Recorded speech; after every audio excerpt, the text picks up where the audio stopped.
अस्सलाम वालेकुम, मैं हूं डॉक्टर हसनैन जावेद और आप देख रहे हैं मेरा डिजिटल चैनल। मैं मुसलसल इतलाएं दे रहा हूं कि पत्ते हवा देने लगे। अब सारे पत्ते हवा दे रहे हैं और आज दो पत्तों ने और हवा दी।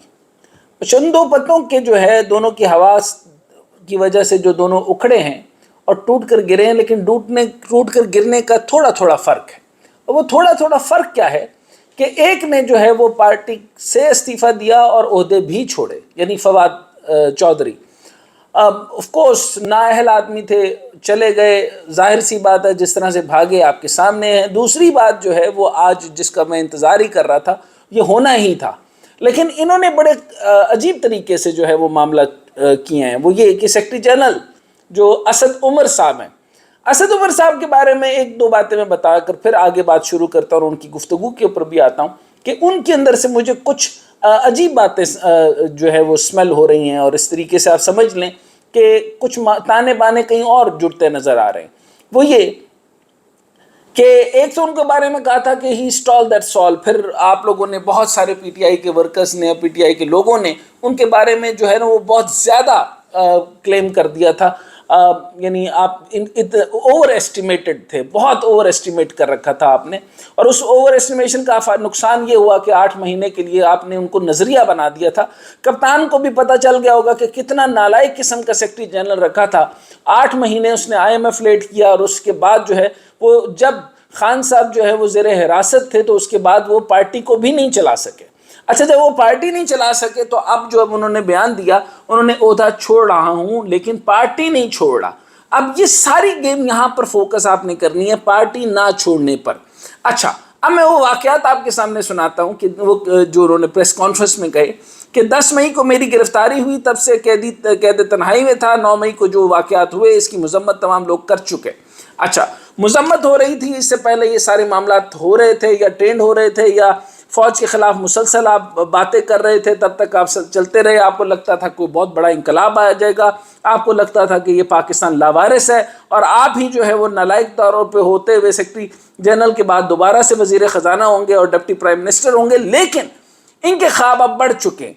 अच्छा, मैं आप ये पूछेंगे कि असद उमर साहब जो हैं वो शक्ल से तो ऐसे बड़े ख्वाबों वाले नहीं लगते, लेकिन मैं इनकी कार्रवाई आपको बाद में बताऊंगा। ये रिलेट रखिएगा, मैं आपके सामने ये सुना रहा हूँ ताकि ये एंड पर, जब मैं वीडियो के एंड पर ये बात आपको सुनाऊंगा कि इन्होंने अपने भाई को कैसे लगवाया था। अच्छा, मोहम्मद जुबैर नाम है इनके भाई का।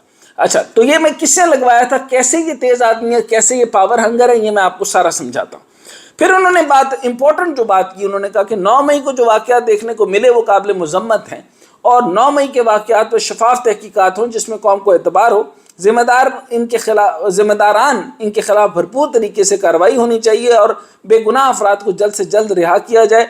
मुलव्वस होने वालों को सज़ा इंतहाई ज़रूरी है। एक तो ये कहा। फिर उसके बाद इन्होंने एक और बात की कि आज एक आम पाकिस्तानी ज़िंदगी मुश्किल में है और आवाम तकलीफ़ में, इनको पहले से अंदाज़ा नहीं था। और इससे पहले डायलॉग की ज़रूरत थी, इनको नहीं पता। खान साहब को ये डायलॉग पे राज़ी नहीं कर सके, ये इनको नहीं पता था। इलेक्शन 2 सूबों के अंदर तोड़ रहे थे, तब इनको पता नहीं था। ये सारा भूचाल आना था, ये पता नहीं था। मईशत बुरे वक्त से गुजर रही थी, इनको ये पता नहीं था। निज़ाम गलत हो रहा था, इनको ये नहीं पता चल रहा था। और फ्रस्ट्रेशन हो तो मिलिटेंसी आ जाती है, इनको ये नहीं पता था। इन्होंने मुनज़्ज़म निज़ाम चलाने के बजाय इन्होंने पार्टी को मुस्तहकम नहीं रखा, और सेक्रेटरी जनरल का काम है पार्टी जोड़ कर रखना, तो इन्होंने पार्टी जोड़ कर क्यों नहीं रखी। आगे वो कहते हैं कि मुल्क में तमाम स्टेक होल्डरों के लिए ख़राबी है।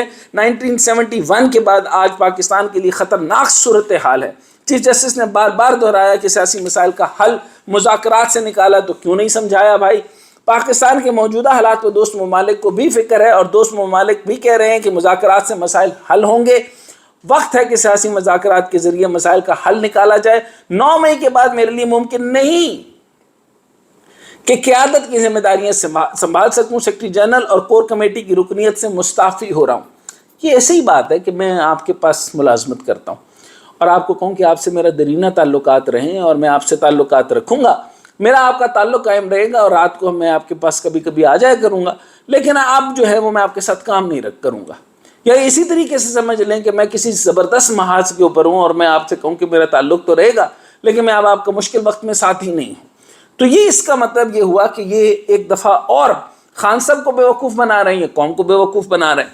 میں نے صرف پارٹی عہدے سے استعفیٰ دیا ہے, مجھ پر کوئی دباؤ نہیں, آف کورس نہیں ہے. اچھا وہ تب بھی دباؤ نہیں تھا, میں آپ کو بتاتا ہوں.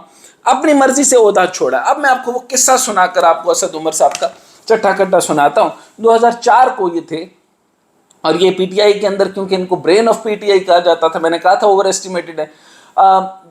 یہ بھی بات تھی کہ 70 لاکھ روپے لے رہے ہیں, اینگرو کے اندر بہت بڑا کام ہے.